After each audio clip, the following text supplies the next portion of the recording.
Ayun, so good evening guys. Ngayon po ay Friday, April 19, 2024 at laglag tayo for the Friday's trading natin. So medyo malakas po yung drop natin for today's trading natin.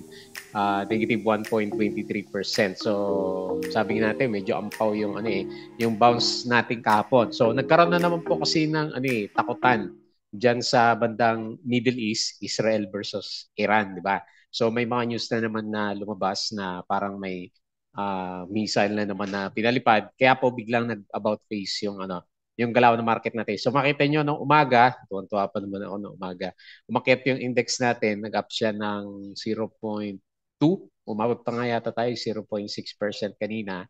Pero bago mag 12 yata yun, so mga 11 or 10 a.m., bumagsak na po, lumagapak na yung market natin. So another bad day sa market natin, tapos weekends pa, di ba? So no choice tayo kundi antayin ulit yung bounce ni Philippine Stock Exchange natin. So merong dalawa dito sa listahan natin is verde naman siya pero the rest makita nyo ang laki ng drop ng mga stocks po natin, especially sa mga big caps. Ayan, laglag pa rin po yung galaw natin sa kanya. So nanguna yung nagberde ito si APX saka SSI. So nanguna sa listahan natin si APX, nag-up siya ng 4.75%. So medyo maganda yung galaw niya. Meron siya net foreign sale 5.82 million. So parang pa-breakout ulit itong si APX natin. Pinapaboran siya kasi yung prices kasi ng metal products natin, especially gold. Pumipitik siya syempre, di ba? Pag merong bad news sa stock market, pumupunta sa mga gold. So yung global prices sa mga gold products, gold, yung mga napoproduce is umakyat siya. So maganda para sa negosyo niya in the short term. Kaya po medyo pumitik yung ibang mining stocks natin. So APX, nag-up siya ngayon ng 4.75%. Tapos yung sinasabi natin na okay na sana si SEC, ayan, bumaliktad din. Kinain din po niya yung kanyang gain kahapon. So meron siyang drop ngayon na negative 3.23% and then meron siya 6.64 million. Net foreign sale naman siya ngayon kahapon. Net foreign buy. Pero ang magandang kaya din siya naging pangalawa dito sa listahan natin. Malit lang naman yung drop niya. Pero naging pangalawa siya kasi payment date is April 19. Ayan. So yung mga meron dividends na 10%. Ayan na po, si SEC natin is yun nga po, medyo nagkaroon na ng bayaran. So tingnan natin ba next week. Baka ma-price in na yung yung drop niya na 10% last time, di ba, dun sa gap natin. Okay? So, si Keppel natin is drop pa rin siya, negative 1.49%. Mukhang yun na yata pinaka-peak niya eh. So, nag-aantay na lang yung iba sa correction. Marami nagsasabi, parang panalo siya kasi nag-up na siya ng 100%, di ba? Tapos ang drop natin is meron siyang flooring price. Tama ba? 30%? Ano ba 50%? Yung flooring price natin sa kanya is may hinto, magkakaroon siya ng trading hold. Pero hindi natin alam kung ilang araw. Magkakaroon ng trading hold itong si Keppel natin later on kapag dumating na po yung kanyang pinaka-X date. So 744K net foreign buy siya. So hanggang doon na lang yata talaga yung galaw niya, hindi niya abutin yung 200%. So swerte kung mangyari sa kanya, mamigay siya talaga ng 200% na dividends since so mag-announce siya and then bumagsak siya is hindi niya abutin yung 200% na drop niya. Pero maraming sasabi, inihatulad siya kay Cat, sabi niya. So, mga illiquid na stocks daw. And possible na magkaroon siya ng mga negative na galaw. Pero anyway, tignan na lang natin for the coming few days. Pero yun nga, parang sagad na yung galaw niya. Next, BDO. So, hindi lang si BDO, marami tayong mga big caps na bumagsak. So, negative 1.76% for today. And meron siyang 62.63 million net foreign sale. Plus, yan, hindi na yata kinaya talaga. So yung 0.618 Fibonacci, nag-bounce nung umaga si Plus, pero nung nagkatakutan na nga doon sa Iran-Israel, bumagsak na rin siya. So negative 3.42% and meron siyang, ayan, lumabas na sila, 64.19 million net foreign sale. And then, isa sa winners natin, si SSI, nag-up siya ng 2.38%. Dito yata lumipat yung 65 million kasi meron siyang 65.24 million na net foreign buy naman. Okay? So medyo lonely ulit. Bloody market ulit tayo for today. Hopefully next week mag-subside na yung negative sentiment nun sa gera So yun yung nagpapahirap sa market natin as of this time. Ayan. So disclaimer guys, as usual, sa mga bago dito sa channel natin, yung po mga viewers natin for education purposes lang po yung ating review. Wag mong gagamitin to as a reason para mag-buy, sell, or hold ng stocks. Tapos naman na yung trading. And then, due diligence na lang po dun sa stocks na gusto mong bilhin. So, talagang ang mangyayari sa atin nito kasi hindi naman tayo nakalampas sa 7K, puro 6K pataas lang yung galaw natin.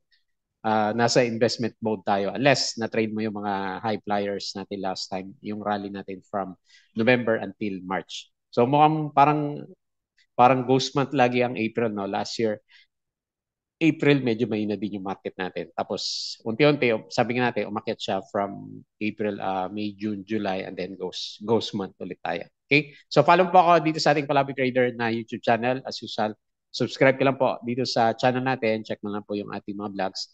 Or join ka dito sa Trading Book kung gusto po ng guide sa trading and investing sa Philippine market. So, sa mga nakasubscribe, maraming salamat po sa usual na viewers dito sa Trending Stocks, Company Reviews, mga profit or losses, mga sample trades natin. Hindi natin maulit itong mga to kasi ang pangit ka naman ng market natin.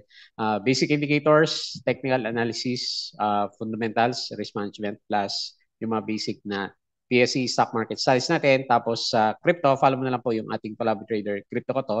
So nasa hiatus din to. Inatay lang natin na gumanda ulit yung mga play or games natin sa natin bubuhayin. Social media, Facebook account, para po updated ka sa mga post natin. So, check na po yung mga post natin dyan or dito sa Palabi Traders Facebook page. Ayan, pili ka na lang po kung ano gusto mo i-follow. Bodega Big, yung mga articles natin sa local market, dito sa US at saka dito sa cryptos, money earners, yung mga side hustles naman natin. So, double check na lang po yan. Then, tingin tayo dito sa Twitter. Ayan. So, tingnan natin yung summary. Meron na. Medyo maaga yung labas ng summary ni Philippine Stock Exchange natin. So, 651 million net foreign sell. So, siguro kahit medyo may bounce tayo from the past few days, masasabi natin, ampaw nga yung galaw natin kasi wala tayong foreigners. Tapos ngayon, nagtakbuhan ulit. Kaya nakita natin na rally from the past 2 days, Wednesday sa Thursday. Okay na sana Friday na Pero naglaglagan ulit sila. So, kinain ulit yung day. So, naging parang bull trap tuloy yung bounce sa market natin. So, pinakatinamaan dito is, syempre, property ulit negative 2.55%, at si industrial negative 1.55%. Medyo bumawi si mining natin kasi sina APX, medyo nag-upsurge yung price niya.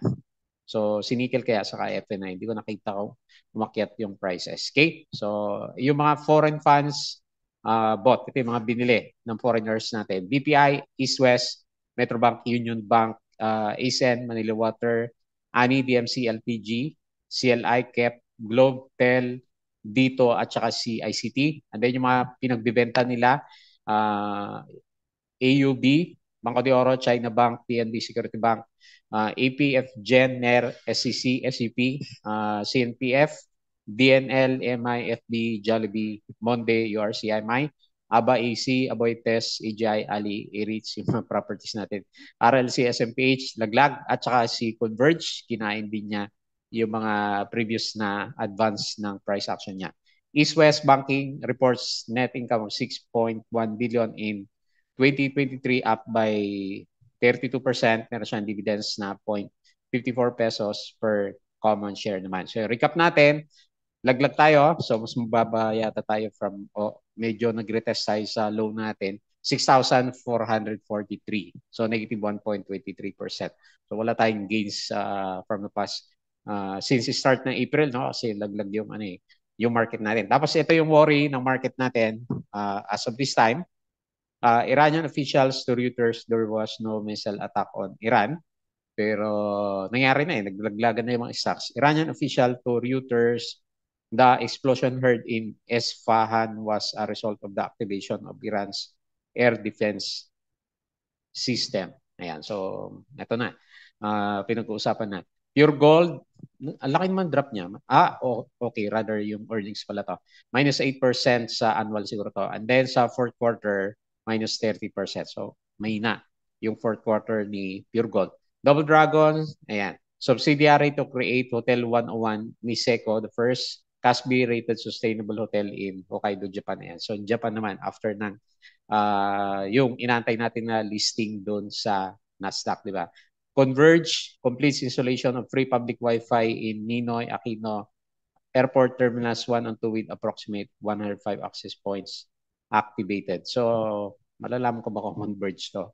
Basta yung free Wi-Fi at NAIA, di ba? Yung nakikita natin doon.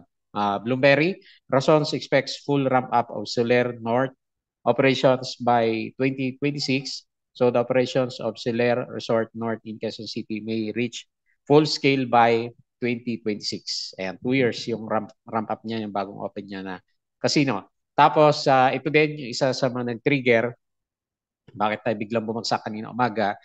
Oil jumps towards $90 a barrel after Israel is said to strike Iran targets. Ayan, so mainit kasi.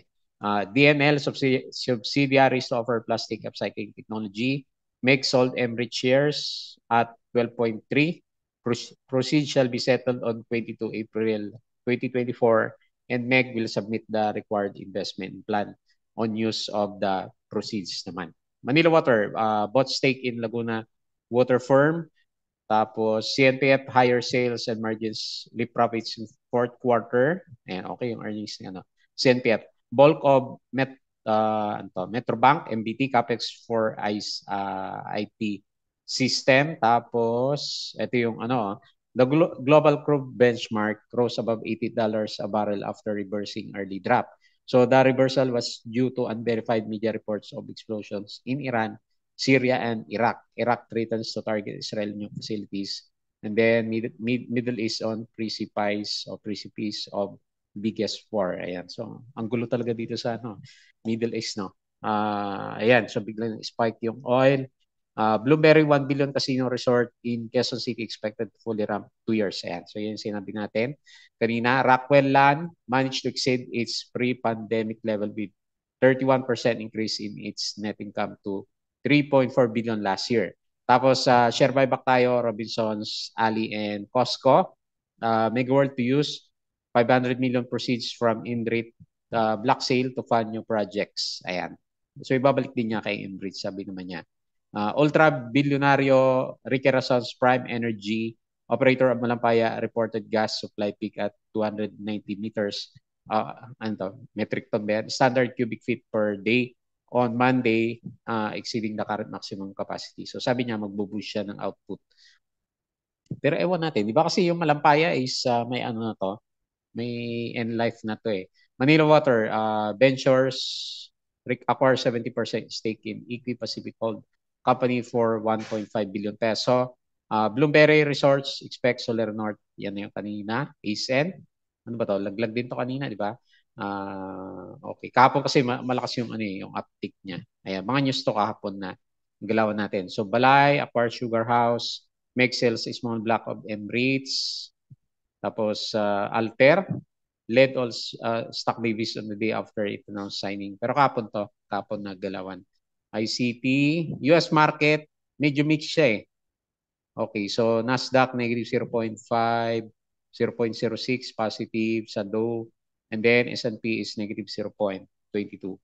Yung representative natin sa US, nag-up pa nga siya kagabi 0.84%, pero yun nga, yung ayan, yung iringan doon sa Middle East yung naging catalyst natin for this bad trading day for today naman. Okay? So guys, yung Patreon channel natin, as usual po, yung mga gusto ng guide sa trading, investing sa Philippine markets, sali lang po kayo dito. So open naman siya.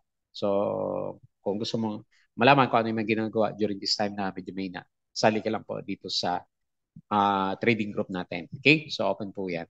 So tingin tayo ngayon dito sa Galawan Market, ang pangit ng market natin.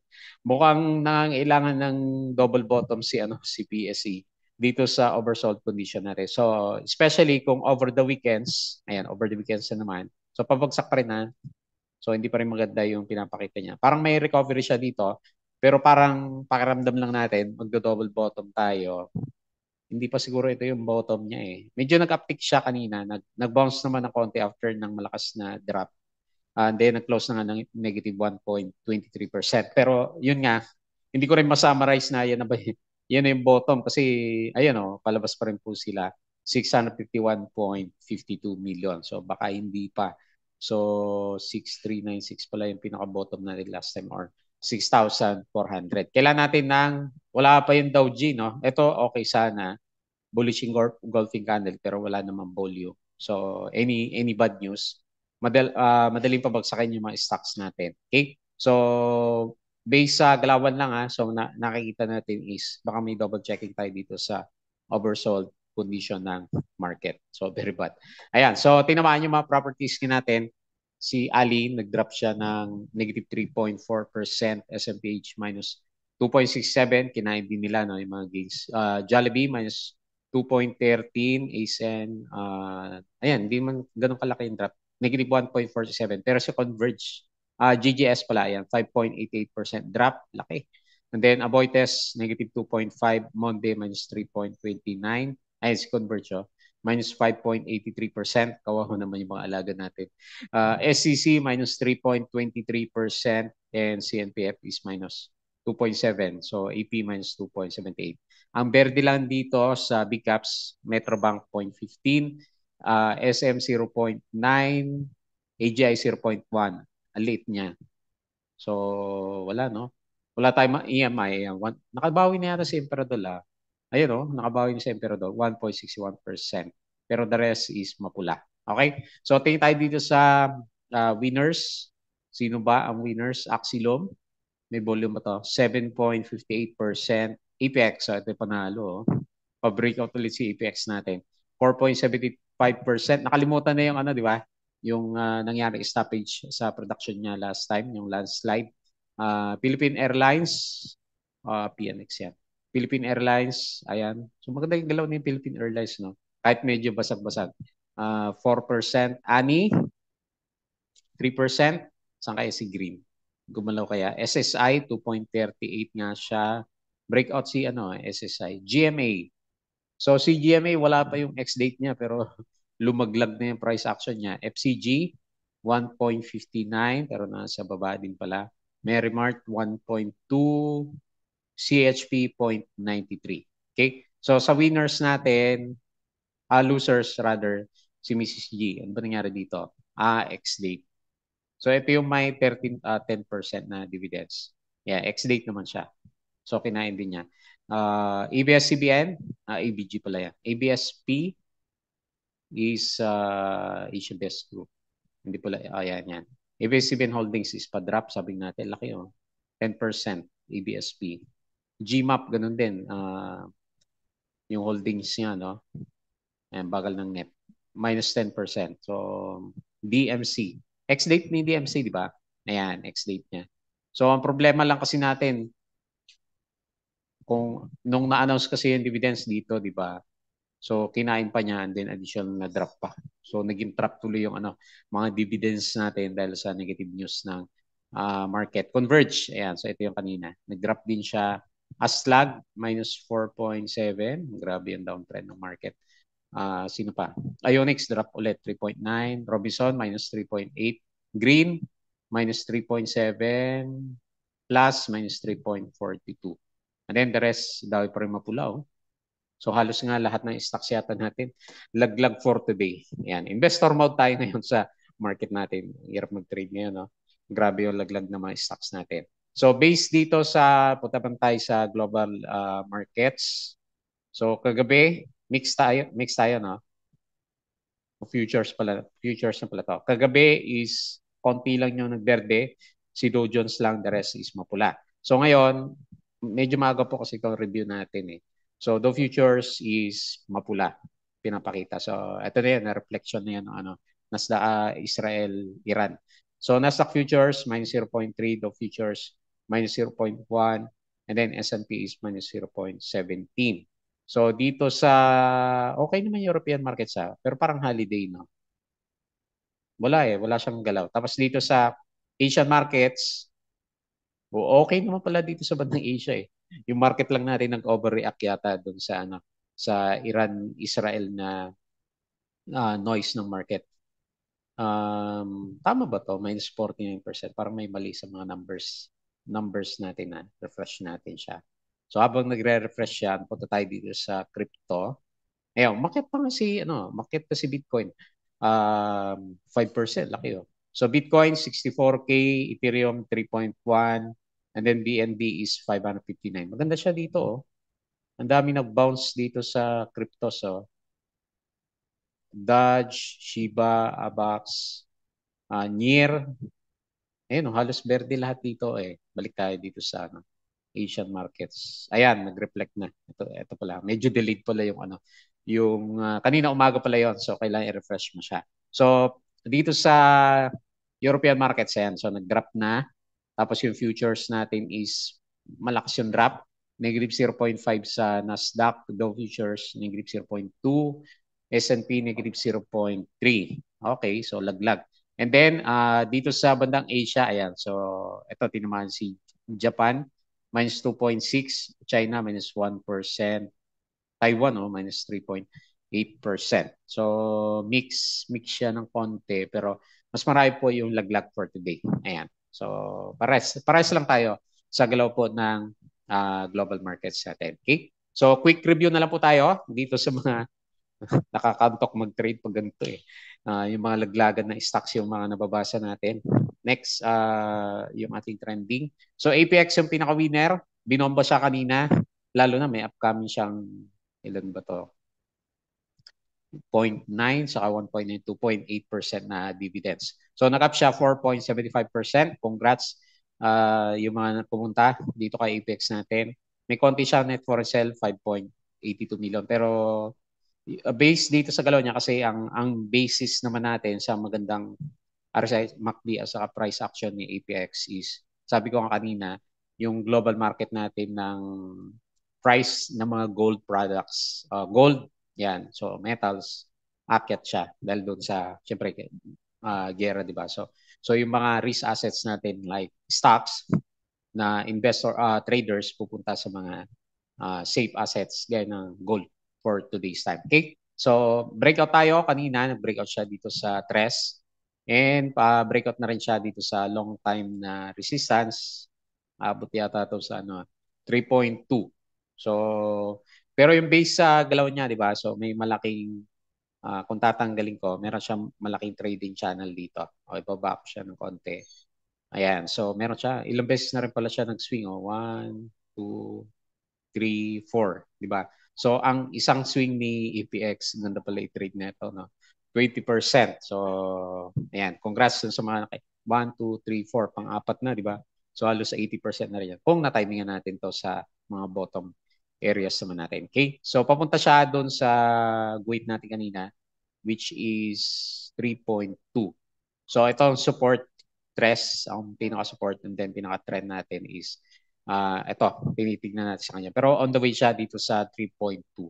So, meron pa siyang padating na dividendo. Hindi pa natin alam kung na price in na to. Ex-date is next week pa to, no? No, next week pa. So, April 29 yung dividends natin. Okay? So, congrats sa may EPX. Next, si SEC. Ganda ng mga drawing natin kahapon.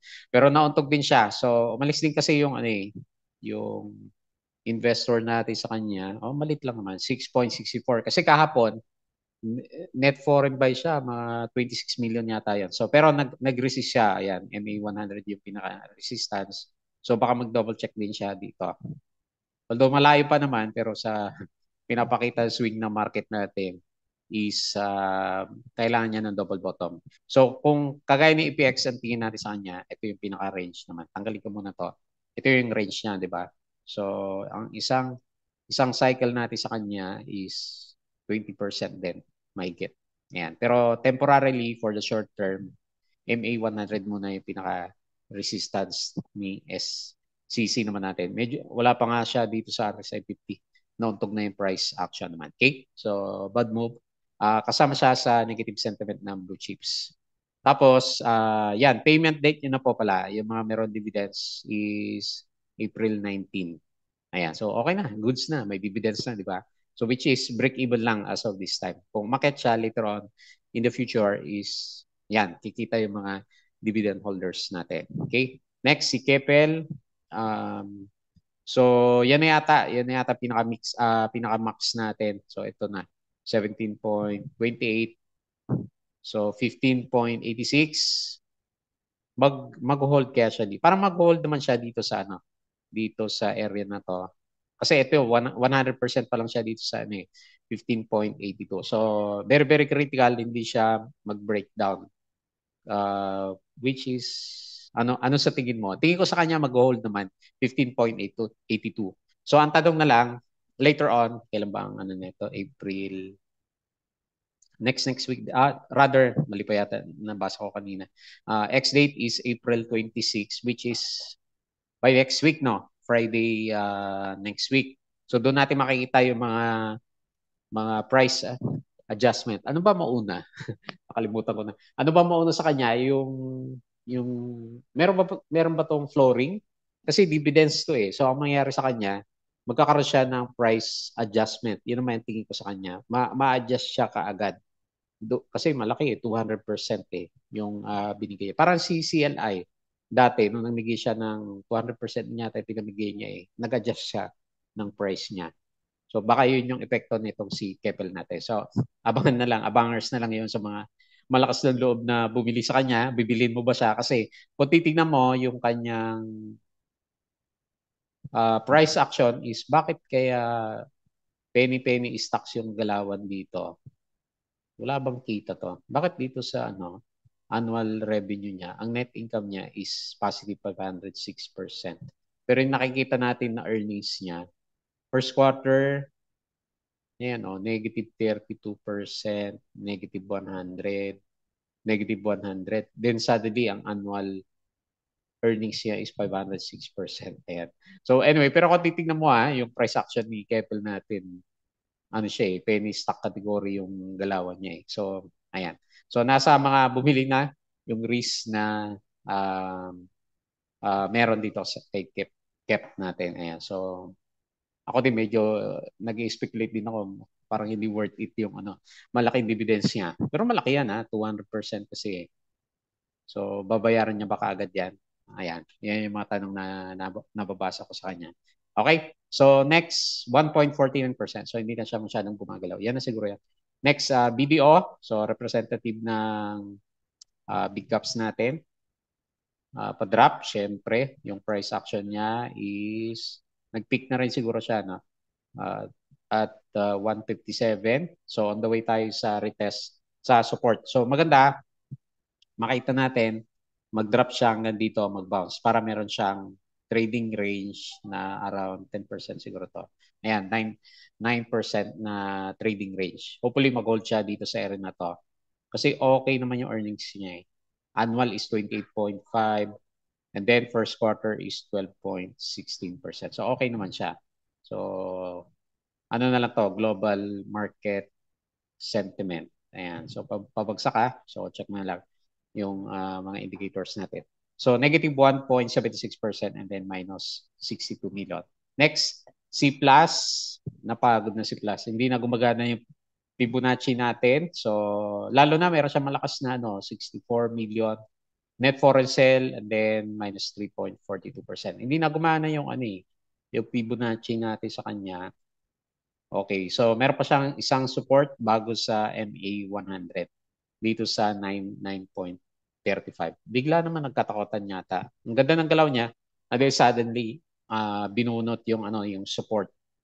Okay pa naman yung earnings niya, pero anyway, MA100 yung gusto nating makita na mag-bounce. Ito yung pinaka-critical kasi nag-breakdown, meron siyang false breakdown. Eventually, tingin natin magbabounce din naman si Plus.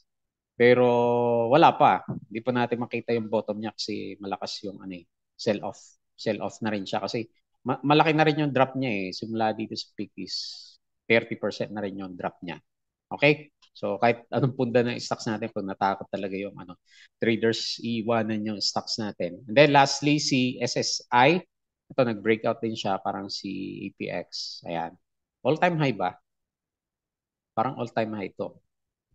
Okay, so all-time high meron pa siya dito sa bandang kaliwa. Okay, since nag-breakout ka dito sa 4.4.2, ano ba yung breakout na? 4 pesos yung pinaka-breakout. 4.6 na yung next na target natin sa kanya. Kasi hindi pa naman siya masyadong oversold. Okay, pabalik yung MACD. And then, breakout tayo. Tapos, yung base dito sa chart natin, dito yung next na pinaka-resistance, 4.6. Ayan, congrats. Kung meron ka nito kasi bibira yung ano eh, alas isa o dalawa lang yata yung stocks natin na maganda yung trend during this time. Okay, so ito yung pinaka-trend ni SSI, 2.38% up move. And then, yung sabi natin, lumabas kay plus na 64 million, meron 65 million na pumunta naman dito kay SSI natin. So, 2.38%. Okay? Congrats na lang po dun sa meron. Kasi majority ng stocks natin, balik tayo sa PSI, is laglag siya. So no choice ulit tayo, sabi natin. So hindi pa rin natin makita yung ano, okay na sana kahapon, sabi natin. Kung meron lang siyang net foreign buy. Since wala net foreign buy, medyo sabi natin baka hanggang dito lang sa 6,600. Eh bigla nagkaroon ng negative news yung market natin. So antay ulit tayo. Okay? So review na lang natin ulit personally yung mga stocks natin during the weekends. Pag-aralan ulit natin. Pero mukhang papahinga muna ulit yung galaw ng market natin until early next week naman. Okay? So, yun lang muna yung ating review. As usual, please don't forget to subscribe dito sa ating Palabo Trader na YouTube channel. Join ka sa group guys, open po yan. Tapos, crypto ko to, follow mo na lang, Facebook account, Facebook page, Bulegpic, Money Earners, Twitter, and Patreon po yung mga gusto ko ng guide sa trading sa Philippine markets. Sali lang po kayo dito sa Patreon channel natin. Okay? So, yun lang. Maraming salamat. Enjoy the weekend. Salam po.